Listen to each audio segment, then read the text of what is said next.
So Freunde, welcome back to my R9T puzzle. There is one.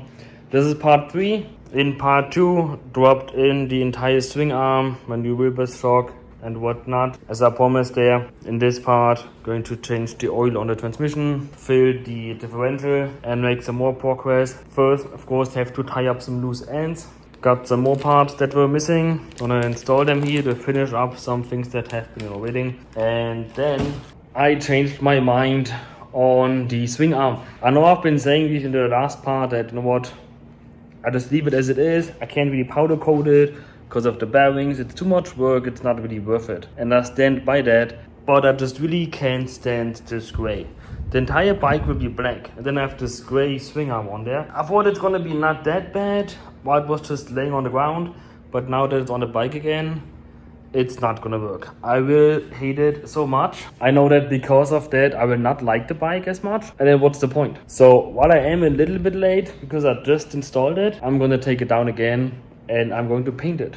Because I have paint, I have the black 2 or jet black for BMW. That's the code 668 if I remember correctly. I have some cans here for other things and I'm just gonna try and spray it. It's not gonna be as easy to, mask everything off, but I can't stand that gray. And I'm going to just paint it. At the same time, also going to paint not this one, but the new one. I got the new bolt. Paint this also, because just as the clutch line, I got a Spiegler brake line, black with black fittings. And I'm gonna put a black screw on there, blacken it all out. Gotta be consistent. So it all comes down again. I really don't like putting the bike onto this little lift again, but it has to be. First, I'm going to put the nipple on here for the clutch line, for the bleed valve. I'm going to replace this little thing here that's been broken. It's supposed to hold the clutch line here. And I also have to insert the last missing frame screw.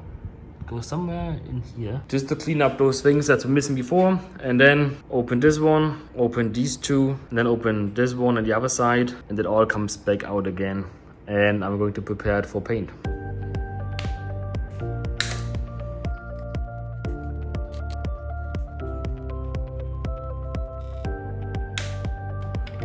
For the subframe to the transmission, the T45, we tighten it with 19 Newton meter.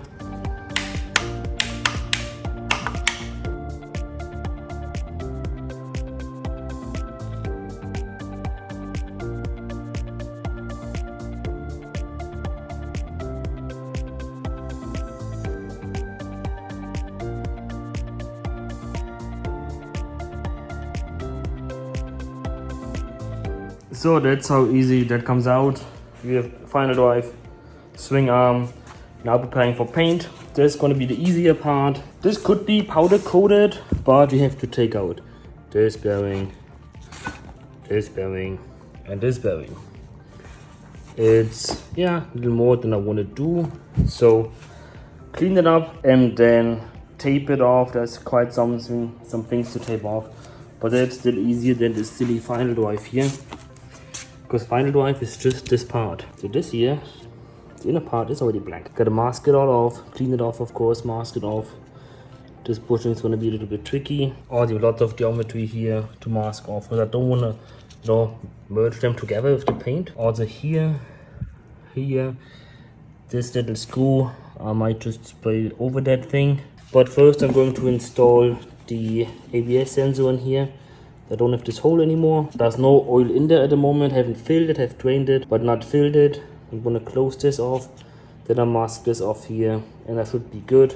Worst thing you want is if you start painting and then that's oil coming out somewhere. And of course I have to hang it somewhere somehow. So I might just hang it through here. Not ideal, but I have to hang it somewhere. As a holder, I'm gonna use this extension rod for the steering. For this thing over there. Goes through here fine, will not go through here. And on here I was planning on going through there. Let's see. Tight but works. And then I can just hang it and paint that thing. So I'm gonna not bore you with the cleanup. Get back to you once it's ready. So just put some layers on there. Probably have to scuff it up a little bit first with some Scotch-Brite. Then I put some primer and then a layer of paint. A few moments later. This is halfway through paint. After first somewhat solid coat on there. Primer did first. Used to be gray. Then the primer was like whitish. Now it starts to turn black, which is nice. My banjo bolt for my brake line. This is the old rotor. You use what you have. And this is a lock cover for the X5 that lost its paint and is broken. It's not worth it. So we're gonna put another couple layers on here on my homemade paint booth. It's always crap. All this black down here, this is here on the ground. It's not original floor. Original floor looked something like this, more like this. That was from the X5 bumper build, but this is a lot better. This paint is not really going that crazy wild.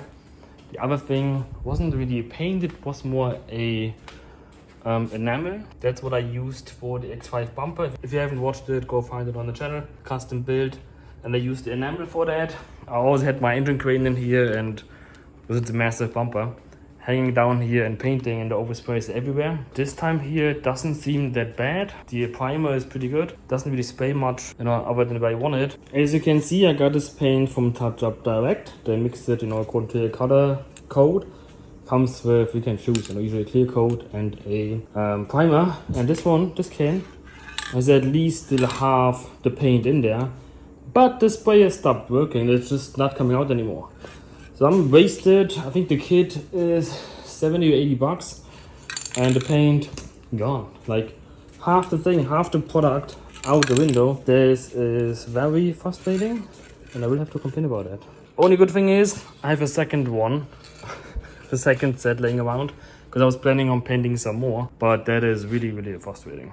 While waiting for the paint to dry, put a really thick layer on. Also a good trick. You can take a flashlight and you will see in the light where the coat is not thick, where the primer still shows through. You're gonna have white speckles on there. That's how I found a lot of the edges that don't have enough covering, even at the bottom. So that's like a little trick.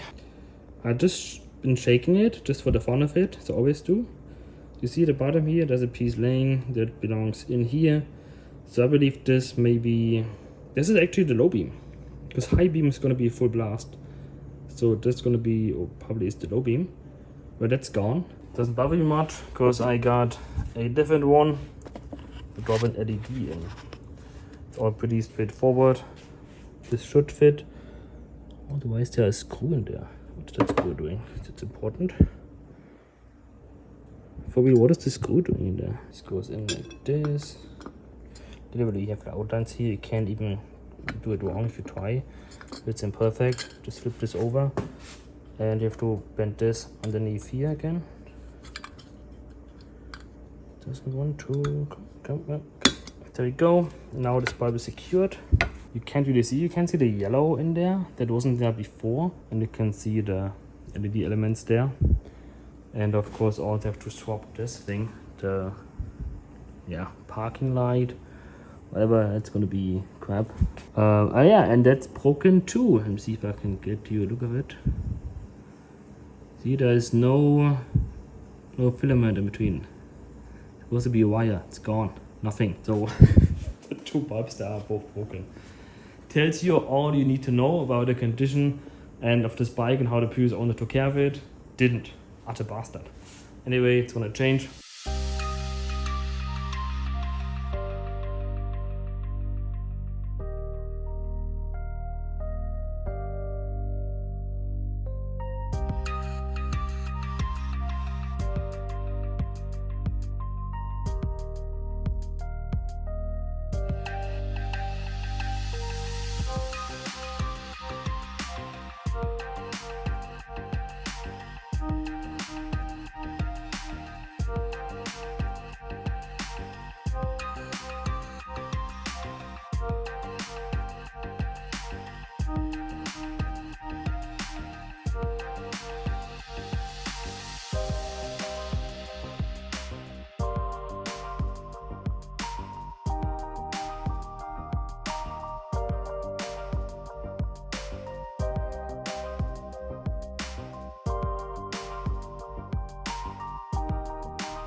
Just quickly going to fit a new prewear on here. Part number if you need it. It's the same as on the transmission. There's one on top.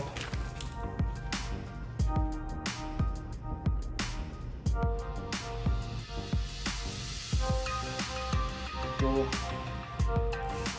there you have it. Now the swing arm is black. It looks so much better. It was quite some work to do it, but I would have regretted not doing it. It also took some time because I only have 1 day a week and I only can paint one part at a time on my improvised paint stand here. But this looks so much better. Only a problem for 2014 to 16 models. From 17 on or late 16s, they have already a black swing arm and diff, so you don't have that problem. Looks so much better, especially with the OSD caps here. And now it's finally time to finish off by adding some fluid to the diff and changing the transmission oil. I have to install the little bracket that was bent, but it's easy peasy. Of course I got a new fill plug here because that one was mangled. You can probably hear it by my voice, I'm still somewhat sick, so I try to talk as little as I can and still give you all the critical information you need if you want to do that also. Look at that. My mother-in-law's tire has a screw in there. And it's not even on the running surface. Someone clearly put it in. What a jerk. So now it's time to fill the diff. Got your High Point XL oil. It's half a liter. You just need 180. But always good to have more than less. I don't have a funnel like this, but I use my syringe because it sucks anyway. I'm just going to fill it up almost all the way. It's 220. Hold it tight, of course. The hose has some oil in there. And then I just watch it run down to 180 and then I block it and take it out again. That way I know I put exactly 180 in the diff. And that's it. You put your bolt on again with a new copper washer. Since my old one was mangled, the new one apparently is a H6. Interestingly enough, and you torque the fill and also your drain bolt if you haven't already with 20 Newton meter. Pretty straightforward.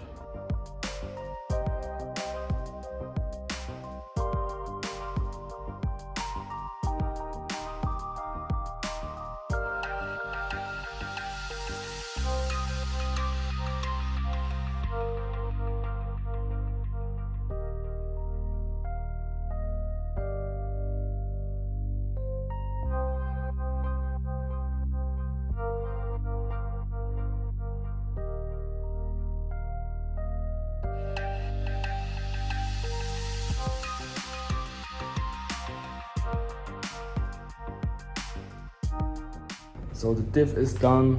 Lastly, for this video, for this part, transmission oil. We have a fill plug here, LN 8mm. Open this one first, just in case. And then you use a 19mm hex to open the drain plug right here. You let it drain and then you fill it. Of course, first you close the drain plug, 30 Newton meter, and then you fill it until the oil starts running out on the lower edge here. Should be about 700 milliliter. Then you close the fill plug, also 30 Newton meter, and that is it. Of course, you should have your new oil ready and also your crush washers to replace them, and of course oil pan. Let's get going. To be honest, I didn't quite expect so many shavings on this magnet here. And that's what you have the magnet for, but Jesus.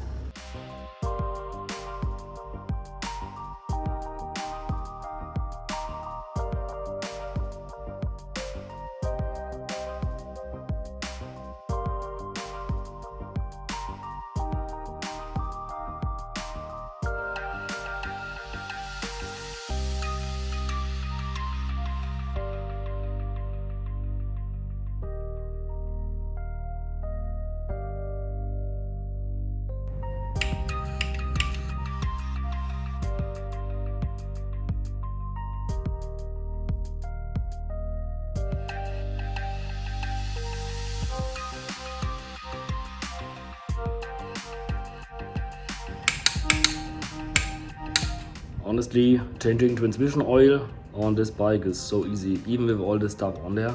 It's so accessible, it's so straightforward. You shouldn't spend money on that, you can do that also you saw the tools and everything. Anyway, that's it for this episode. I think it was episode 3. Changed the color on the swing arm and rear diff. Changed the oil on the rear diff. Installed everything, tightened everything. Changed the oil on the transmission. Next episode, you see there's still missing some stuff back here. Mostly brakes. They are actually in the box and stuff right here. So next episode, brakes complete for the rear and brake line for the front, and of course complete brake bleeding. If you care, you should do that every 2 years because brake fluid just age. So tune in for next episode. Thanks for watching. See you then.